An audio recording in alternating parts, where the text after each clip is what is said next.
Hi hello friends, எல்லாரும் எப்படி இருக்கீங்க? நானும் நல்லா இருக்கேன். நீங்க நல்லா இருக்கிறீங்களா? அரும்பும் அருவிலும் மனதினம் ஏறும். இந்த பனைமரம் வந்து எங்களுதே இருந்துச்சு. அது வந்து வெட்டினாங்க. ஒரு சிலது வந்து பிஞ்சா இருந்துச்சு, ஒரு சிலது வந்து முத்தி போயிருந்துச்சு. பிஞ்சா இருக்கிறது வரைக்கும் நாங்கள் வெட்டி சாப்பிட்டோம்.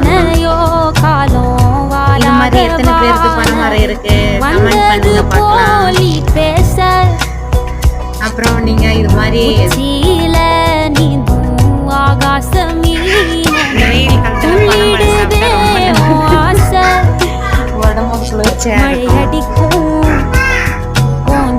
எங்க வீட்டுக்கு நாங்க எல்லாருமே சாப்பிட்டோம். ரொம்ப திருப்தியா சாப்பிட்டு வந்தோம். இது எங்களுக்கு ஆனா டேஸ்டாவும் இருந்துச்சு. வெயிலுக்கு நல்லா சில்லுன்னு சாப்பிட்டு வந்தோம். பிடிச்சிருந்தா லைக் பண்ணுங்க, ஷேர் பண்ணுங்க, கமெண்ட் பண்ணுங்க. பாய்.